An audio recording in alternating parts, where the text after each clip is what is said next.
Hoje nós vamos conversar um pouquinho sobre a lei aplicável à pessoa jurídica. Nós vimos o problema da personalidade e da capacidade da pessoa física em aula anterior. Esse é um aspecto que, enfim, tem vinculação muito mais antiga com a problemática jurídica, né, no âmbito do direito internacional privado e dos seus primórdios. Então, desde lá, do início da existência do Estado-nação e dos problemas ligados à formação dos ordenamentos jurídicos nacionais, o problema da lei aplicável à personalidade e à capacidade já se colocava. E até antes, se a gente pensar do modo como os estatutários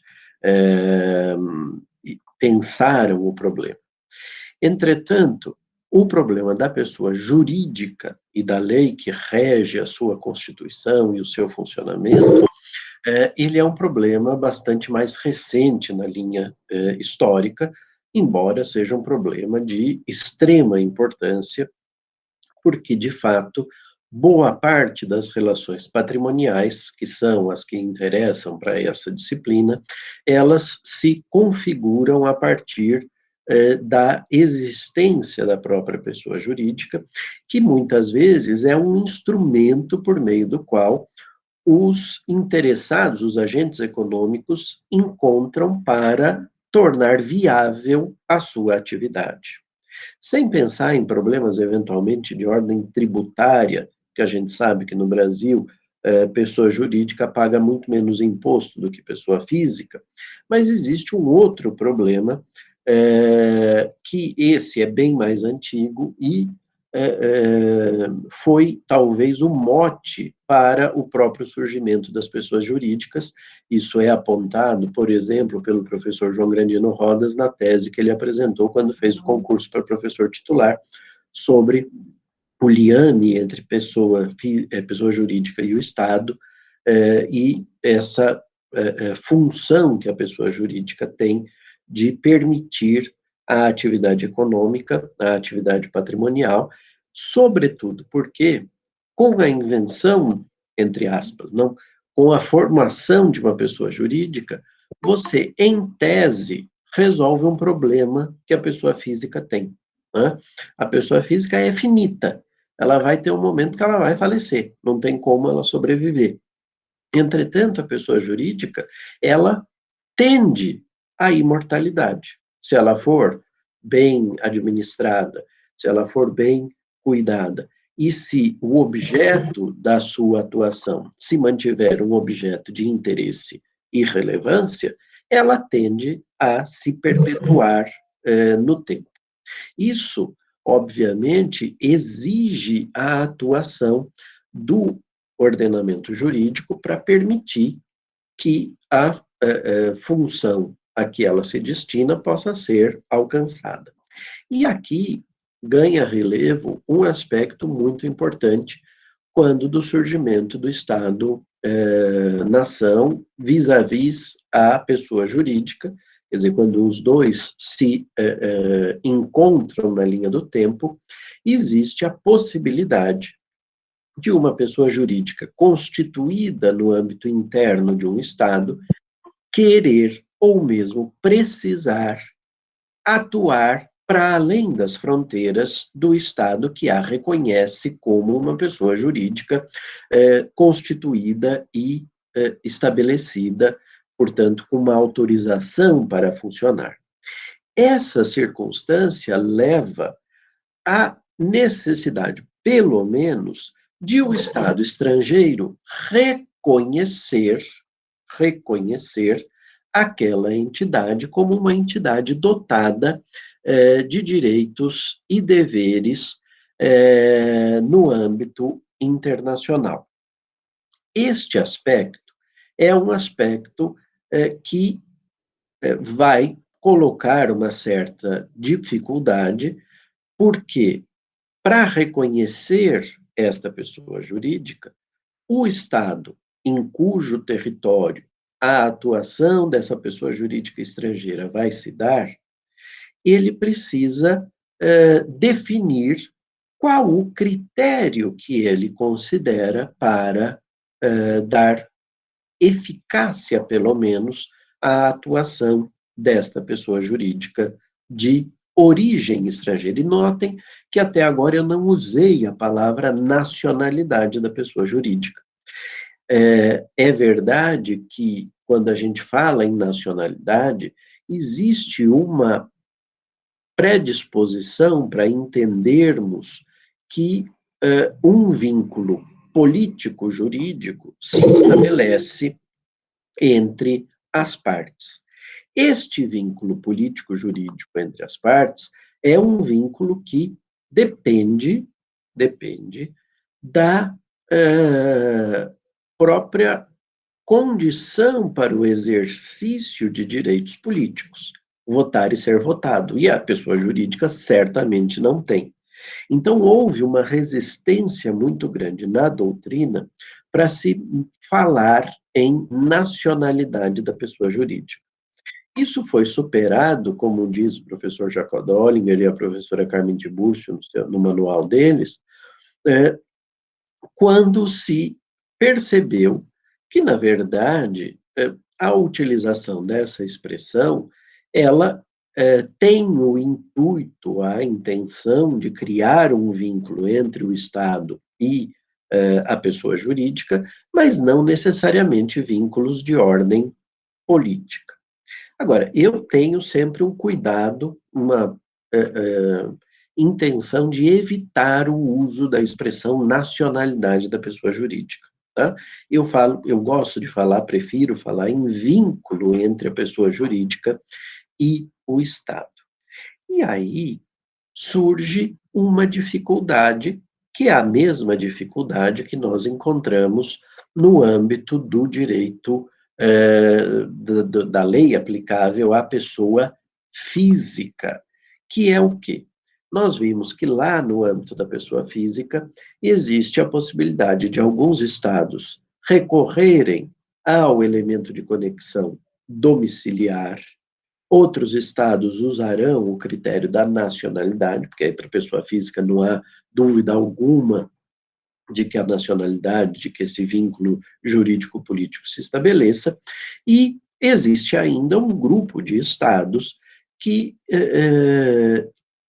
vincula a pessoa à legislação de origem religiosa justamente pelo vínculo religioso que aquela pessoa ou aquele núcleo familiar tem relativamente a uma organização específica. Então, há estados, sobretudo no Oriente Médio, mas também em outras regiões do globo terrestre, em que, se eu sou católico apostólico romano, eu vou ser regido pelo Código Canônico vigente, que é um código canônico baixado pelo Papa João Paulo II. Se eu sou judeu, se eu tenho origem judaica, eu sou regido pela Torá. Se eu sou de origem muçulmana ou vinculação islâmica, eu tenho a minha regência determinada pelo Alcorão, pela Sharia, sobretudo nas relações familiares. Então, eu tenho, de fato, uma multiplicidade de critérios possíveis, isso para não falar na residência habitual, como uma tentativa de se superar a dicotomia principal entre nacionalidade e domicílio, e aqui, no âmbito das pessoas jurídicas, isso também existe. Há uma multiplicidade de critérios que os estados podem eleger para estabelecer o vínculo jurídico-político entre a pessoa jurídica e aquele estado. Esses vínculos podem ser os mais variados, mas há alguns mais utilizados. Há a lógica da sede da pessoa jurídica, portanto, uma sede que não precisa necessariamente ser fática, pode ser uma sede jurídica, e quem já não assistiu, por exemplo, aquele filme Lavanderia na Netflix, já viu ali a circunstância de, num escritório de advocacia, ali num estado da América Central, estarem sediadas inúmeras pessoas jurídicas, porque o critério estabelecido por esse ordenamento jurídico é o critério da sede, e, portanto, a vinculação entre as pessoas jurídicas e aquele estado se dá pela sede formal, pela indicação no contrato social, no estatuto da pessoa jurídica, de que aquela é a sede de administração. Pode não ser a sede de atuação efetiva. A fábrica vai se estabelecer num outro lugar, mas aquela, se for uma empresa de tipo industrial, uma pessoa jurídica de tipo industrial, ou a associação vai atuar em outro território, né? Mas a sede está ali e aquilo é suficiente para aquele Estado para que ele considere haver um liame efetivo entre aquela pessoa jurídica e aquela nação. Outros estados podem seguir um segundo critério bastante utilizado, que é a vinculação com o capital de constituição da pessoa jurídica. E aí, nós precisamos sempre saber a origem deste capital, porque a determinação de regência dessa pessoa jurídica vai se dar pela origem desse montante que foi aportado para a constituição, ou para o funcionamento, ou para a ampliação do capital social daquela pessoa jurídica.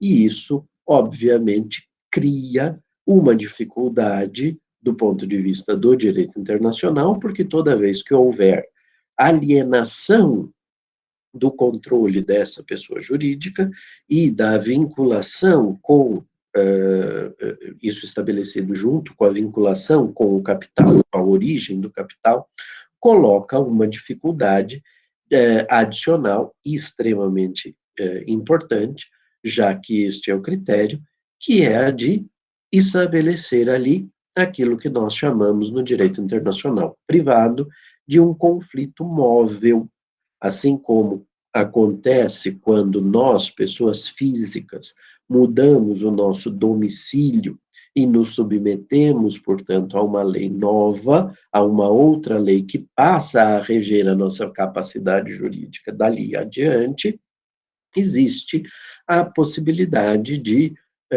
com a mudança do capital, e isso é muito fácil de ser realizado, isso é muito, digamos assim, fluido, né? Acontece naturalmente o capital de aportado à empresa ter uma origem diferente daquele capital que até então constituía o patrimônio daquela pessoa jurídica, isso pode levar a uma mudança da lei de regência quando o Estado adota esse critério. O terceiro critério bastante utilizado, e que é o critério usado na legislação brasileira, é o critério da constituição da pessoa jurídica. É preciso se compreender onde a pessoa jurídica se estabeleceu, onde é que ela se efetivou, onde é que ela se constituiu, né, como formalmente, para que nós consigamos compreender qual a lei da sua regência. O artigo 11 da Lei de Introdução às Normas do Direito Brasileiro diz explicitamente que as organizações destinadas a fins de interesse coletivo, como as sociedades e as fundações, e aqui a menção é meramente exemplificativa, né? Como as sociedades e as fundações, mas vale para as associações, vale para outros tipos de pessoas jurídicas, eventualmente, que a legislação material eventualmente viesse a criar, obedecem à lei do Estado em que se constituírem.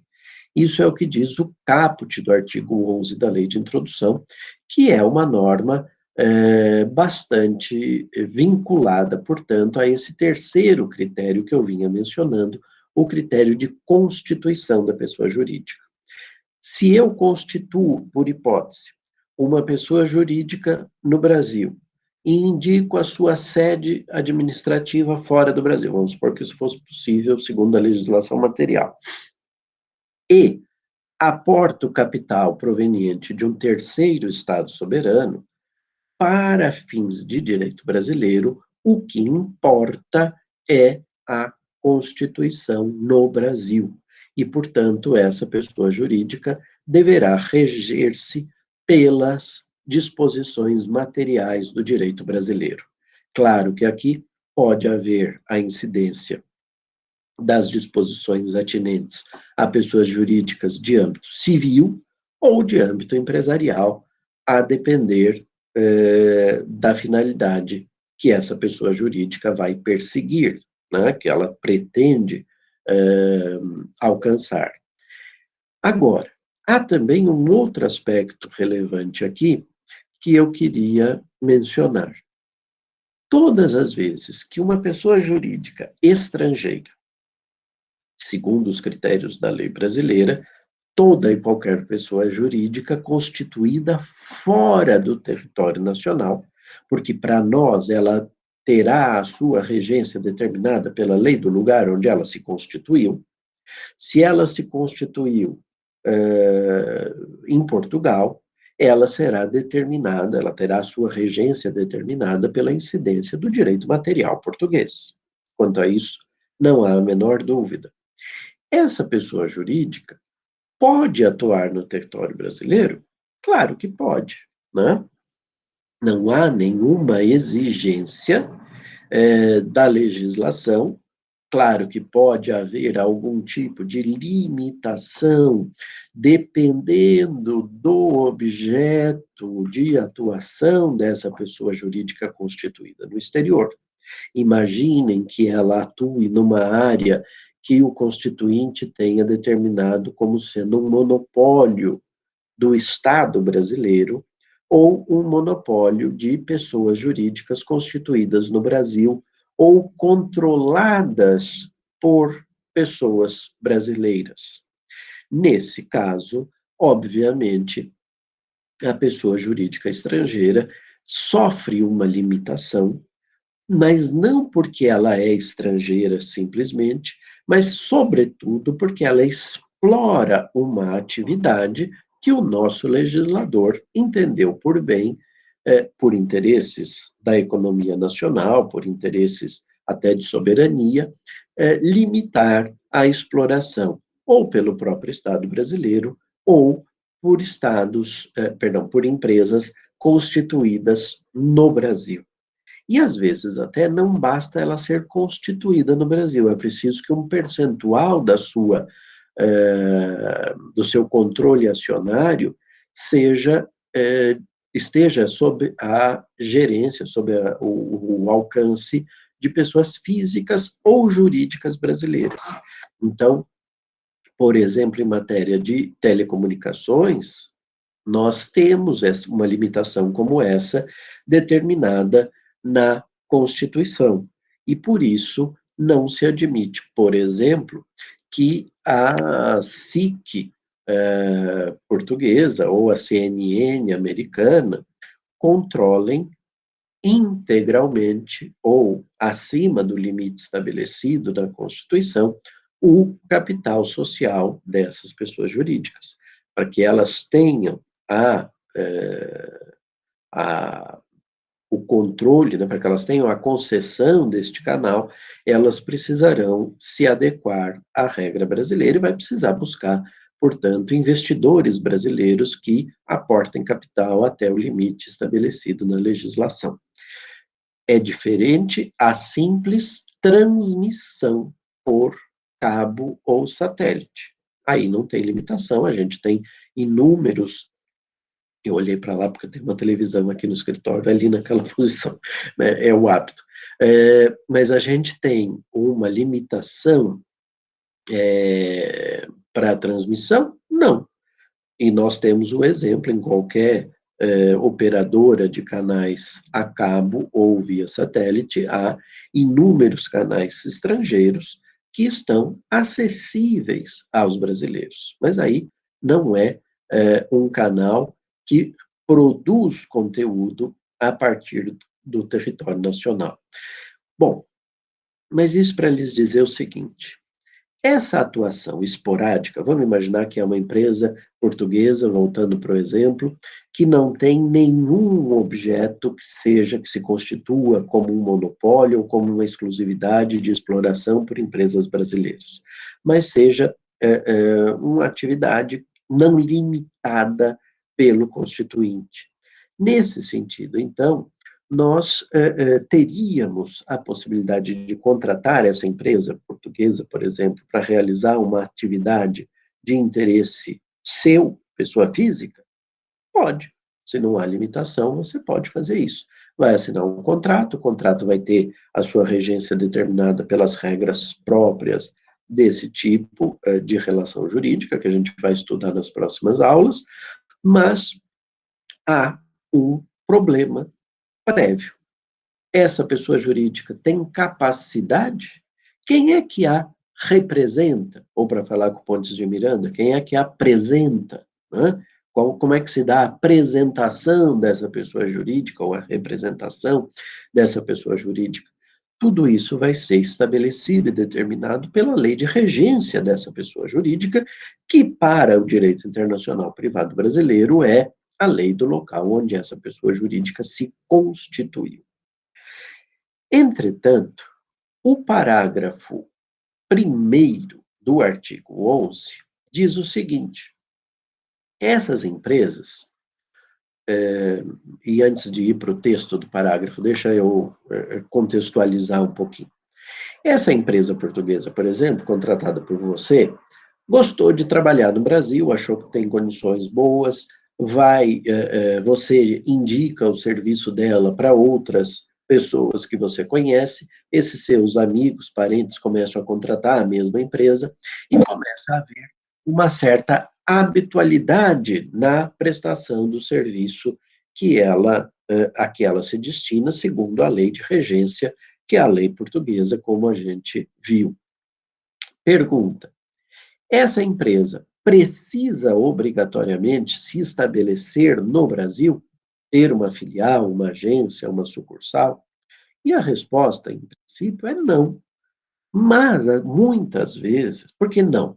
Porque não é uma atividade exclusivamente exercida ou limitada à atuação de pessoas jurídicas brasileiras, como a própria como eu disse anteriormente, a Constituição não limita, nesse meu exemplo, a atuação por pessoas jurídicas brasileiras. Então, ele pode continuar sendo contratado quanto ele quiser. Pensem, por exemplo, nos anos 90, quando o governo federal, no período Fernando Collor de Mello, decidiu abrir a possibilidade de importação de veículos automotores. Várias pessoas começaram a comprar carros estrangeiros. Revendedoras de veículos decidiram comprar lotes razoavelmente altos. Claro, ninguém ia comprar muitos carros no começo, porque não sabia qual ia ser a demanda, mas começaram a comprar carros no exterior e revender aqui no Brasil internamente.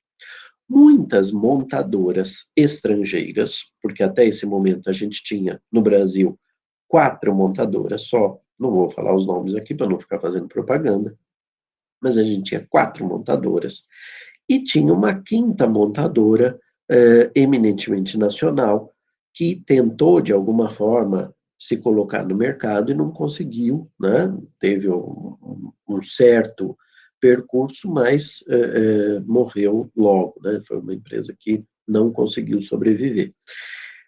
A partir daquele momento, várias montadoras estrangeiras, sobretudo asiáticas, francesas, que nós não tínhamos ainda no solo brasileiro, a gente tinha empresas de origem americana, duas, uma de origem alemã e uma de origem italiana. Eram essas que tinham no Brasil. Já digo como é que elas se constituíram e qual é a natureza jurídica delas, que é o problema ao qual eu quero dar atenção daqui a pouco. Mas as outras empresas de origem francesa, de origem japonesa, de origem coreana, num primeiro momento, e hoje até outras, começaram a ter interesse no mercado brasileiro. Viam que tinha muita importação e pensaram, por que não montar os carros lá? Por que não estabelecer uma montadora no Brasil? Digo isso porque muitas vezes o fluxo econômico de atuação dessas pessoas jurídicas acaba, por uma questão estratégica, levando a interesse de criar no solo nacional, no território nacional, uma agência, uma sucursal ou uma filial para usar os termos do parágrafo único do artigo 11 da lei de introdução. Sucursal não, é estabelecimento, perdão. O parágrafo 1º diz assim, não poderão, entretanto, ter no Brasil filiais, agências ou estabelecimentos antes de serem os atos constitutivos aprovados pelo governo brasileiro, ficando sujeitas à lei brasileira. Ora, quem é que aprova atos constitutivos de pessoas jurídicas no Brasil?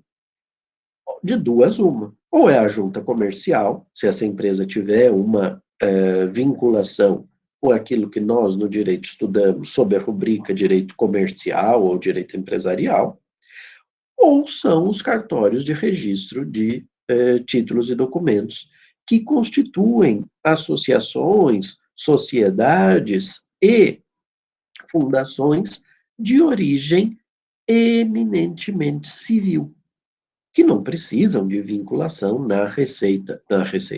na junta comercial, né? Então, nós temos estas entidades, algumas compondo a própria estrutura do Estado, no âmbito estadual, né, porque aqui na nossa federação se decidiu que isso deveria ficar, que são as juntas comerciais, sob a administração dos estados, ou sob a batuta, sob a tutela, sob a atuação de entidades privadas, que são os cartórios, que têm uma delegação de função pública. Então, os titulares de cartórios de registro de títulos e documentos registram pessoas jurídicas?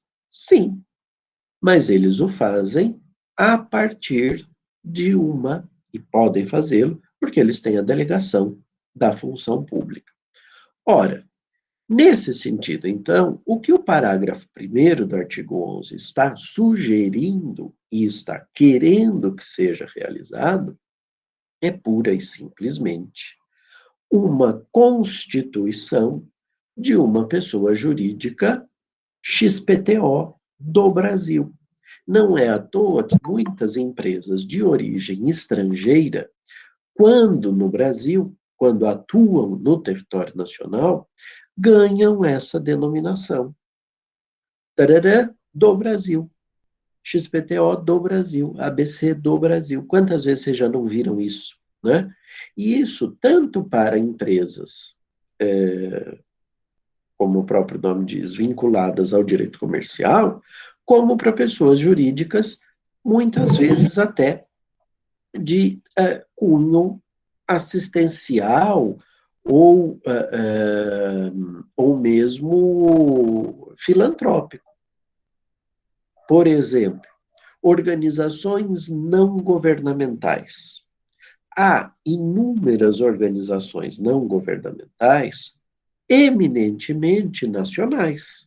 Quando você pensa, por exemplo, na Fundação Abrinq para os Direitos da Criança, quando você pensa na Fundação Ayrton Senna, quando você pensa em inúmeras organizações, mesmo associativas, né, que não visam lucro, mas têm uma atuação em prol de um objetivo maior, Instituto Brasileiro de Direito Internacional Privado, se existisse, né, ele teria uma função, normalmente não de lucro, os institutos de direito normalmente não têm função de lucro, o que se arrecada, por exemplo, num congresso é revertido para o próprio funcionamento da instituição, As pessoas que estão na administração não são remuneradas, tem lá no departamento, tem o IDIRI, o Instituto de Direito Internacional e Relações Internacionais.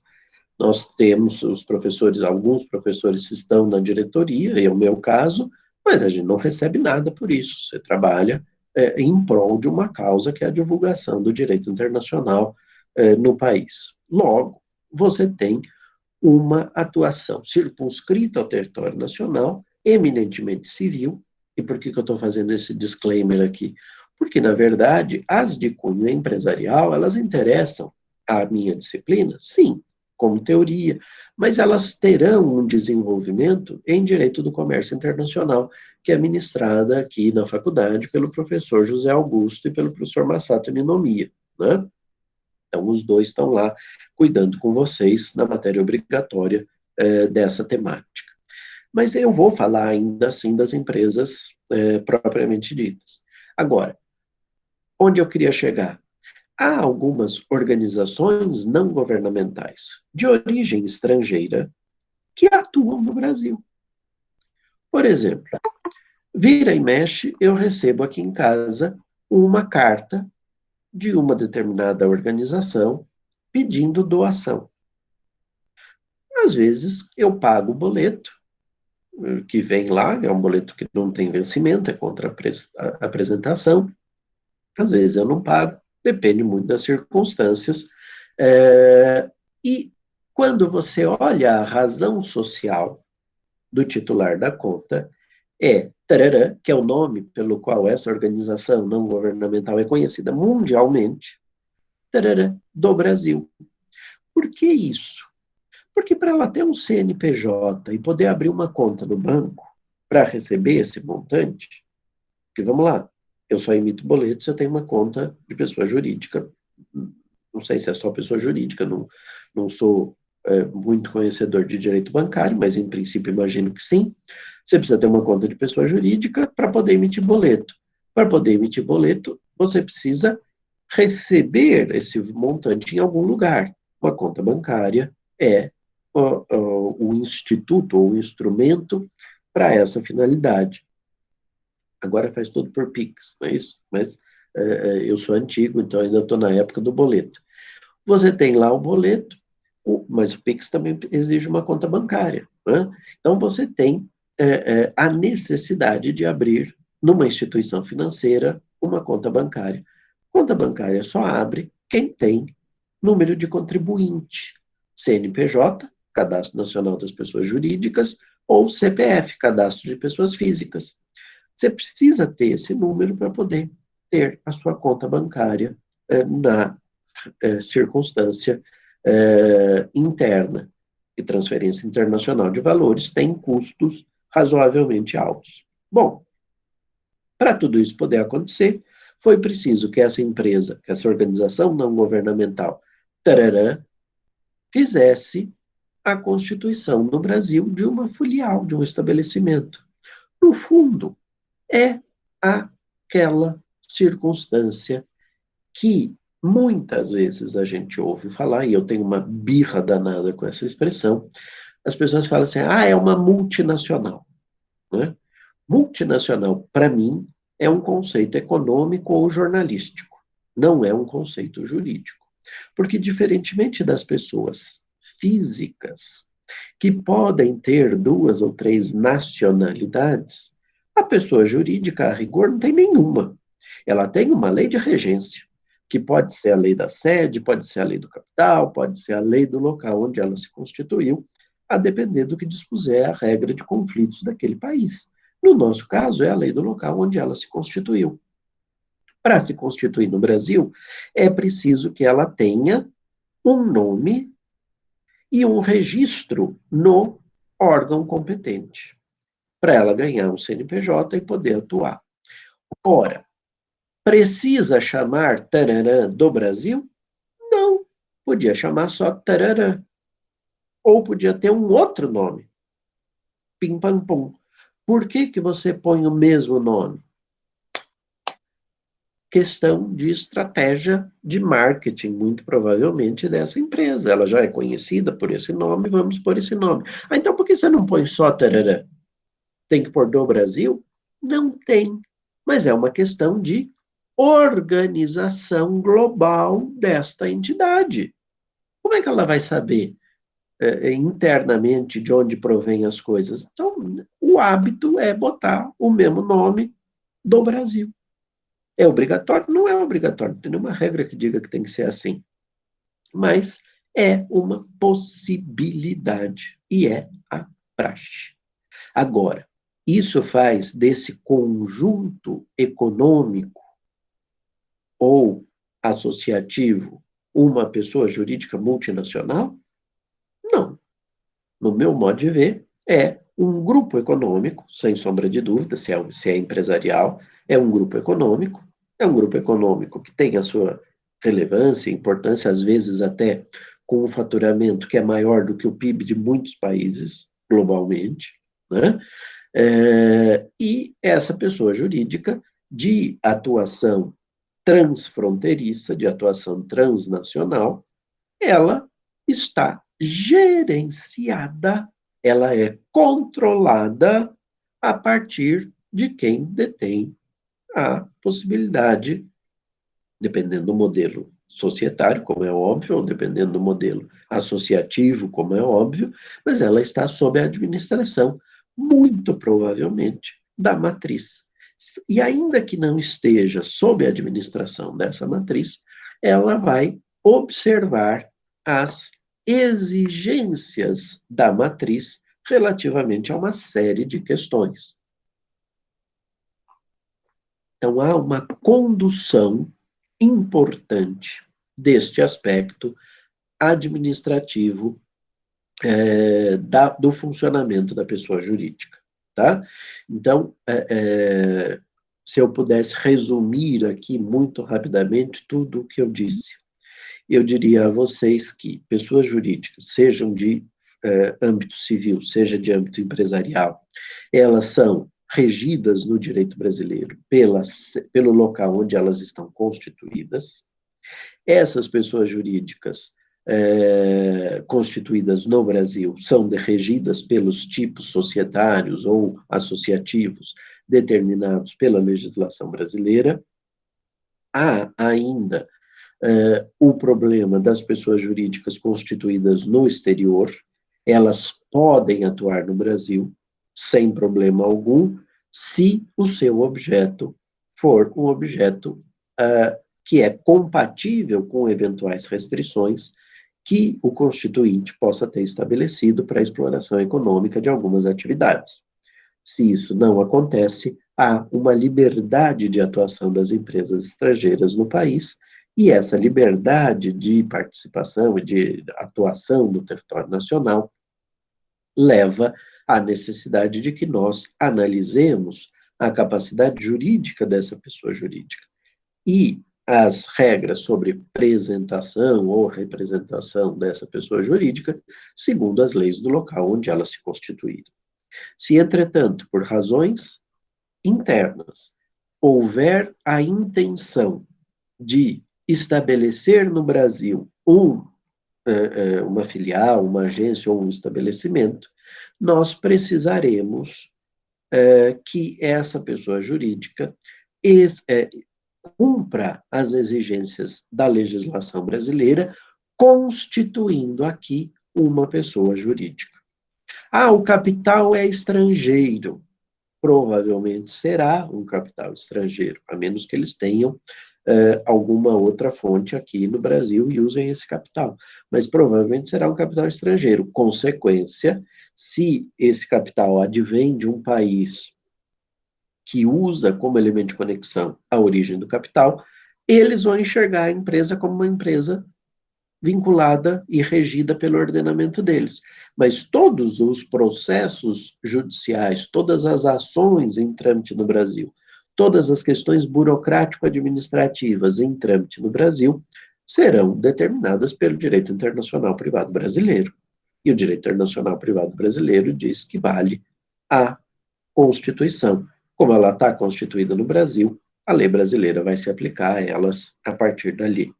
E mais, ela vai, obviamente, se integrar numa estratégia global, numa estratégia transnacional, e essa estratégia transnacional leva a controle dessa empresa por uma empresa estrangeira, mas isso não significa que ela seja, juridicamente falando, uma empresa multinacional, tá?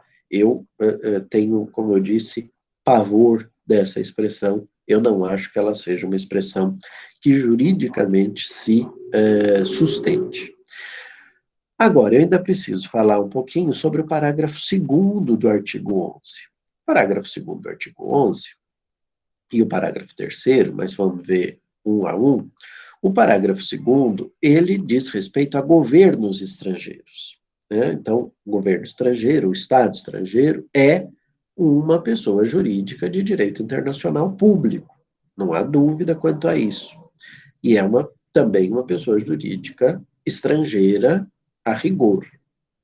Diz o parágrafo 2º que os governos estrangeiros, bem como as organizações de qualquer natureza que eles tenham constituído, então empresas estatais, por exemplo, ou quaisquer outras coisas ligadas a esse governo estrangeiro, que eles tenham constituído, dirijam ou hajam investido de funções públicas, não poderão. Então, Estado estrangeiro, administração direta ou administração indireta desse Estado estrangeiro, não poderão adquirir no Brasil bens imóveis ou suscetíveis de desapropriação. Já é uma tentativa do governo brasileiro de evitar problemas no âmbito do direito internacional público. Vocês imaginem se um prédio aqui em São Paulo pertencesse a um governo estrangeiro, ainda que esse valor, e vamos lembrar que a lei é de 1942, e vamos pensar que esse valor investido naquele prédio, ainda que hoje se configure como um ato de gestão, porque ele aluga e tira dinheiro dali, não era assim em 1942, né? E por isso, imaginem que isso fosse possível. E imaginem agora que ali onde passa esse prédio exista um interesse, que não precisa ser muito alto, pode ser um prédio baixo, existe um interesse de desapropriar para, por exemplo, construir uma estação do metrô. Pronto, está armado um problema internacional. Pode o Estado brasileiro desapropriar uma área de um Estado estrangeiro, ainda que pagando a justa indenização, justa e pronta indenização, como determina o direito internacional público? Pode, mas vai gerar algum litígio? Pode gerar, no mínimo vai gerar uma tensão entre os Estados. O governo brasileiro decidiu, não quero ter esse tipo de problema, não pode comprar imóvel no Brasil. Ah, não pode comprar nenhum imóvel? Não, calma, tem a exceção do parágrafo 3º. Parágrafo 3º diz: os governos estrangeiros podem adquirir a propriedade dos prédios necessários à sede dos representantes diplomáticos ou dos agentes consulares. Então, sede de embaixada, sede de consulado pode ser alugada? Pode, depende do interesse do Estado.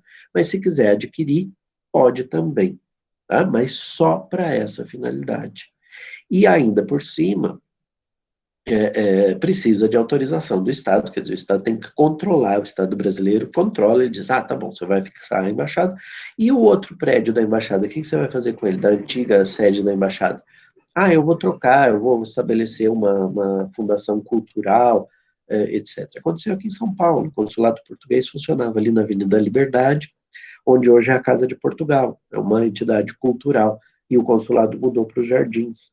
Acontece. Às vezes o prédio se mostra inviável para manutenção da sede consular ou da sede diplomática, e por isso existe essa possibilidade. Mas o destino daquele imóvel precisa ser analisado. Tudo isso estava muito vinculado à ideia de imunidade de jurisdição, que os estados estrangeiros gozavam absolutamente, e hoje não é tão absoluta mais, né? Obviamente, isso coloca algumas dificuldades, e, portanto, sobretudo no âmbito da imunidade de execução, Porque quando não tem imunidade de jurisdição, por exemplo, um funcionário brasileiro de um consulado pode entrar com uma ação trabalhista e ganhar, mas vai conseguir levar? Não, porque você não tem bens para serem executados. Basicamente, os bens existentes estão abarcados pela imunidade de execução. Mas isso é um assunto para ser tratado lá em direito internacional privado, aspectos processuais